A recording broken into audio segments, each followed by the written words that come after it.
Alright guys, Rob here, aka Marty Heidegger from the Facebook group. I'm going to post this in SoCal Mitsubishi because although I'm in the Great White North up here in BC, Vancouver, my heart's down in SoCal, and you guys have been awesome helping me, and I love visiting and learning about these vehicles that we all love here.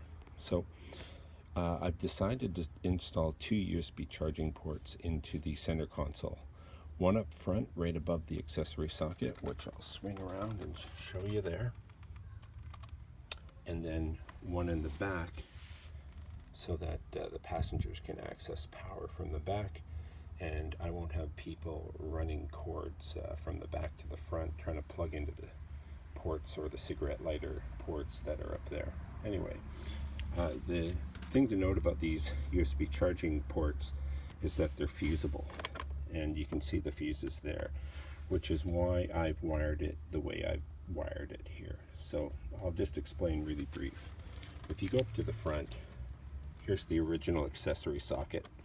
I spliced red and black into this socket here and ran those spliced wires along this to this junction here.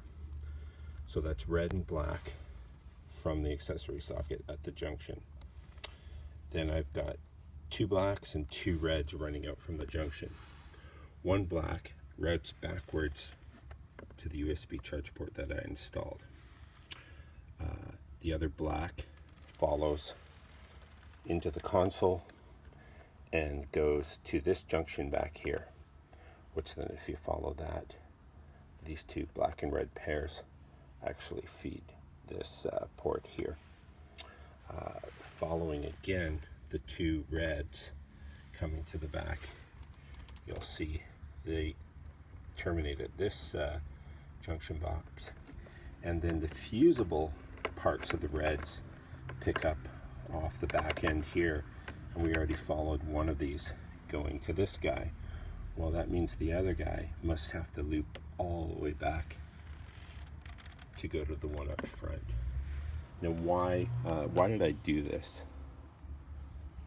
Why did I do this? Well, basically, I was looking for a way to access these little fuses in case they ever blow, instead of having to, pull the console apart. And this empty rocker port here is enough, and the wires are long enough that the little hook tool, if I ever blow a fuse, I can pull these fuse wires out and access them and change them. So basically, that need is why I did these loop backs and used the junction blocks to distribute the power here. So we'll see how this works out.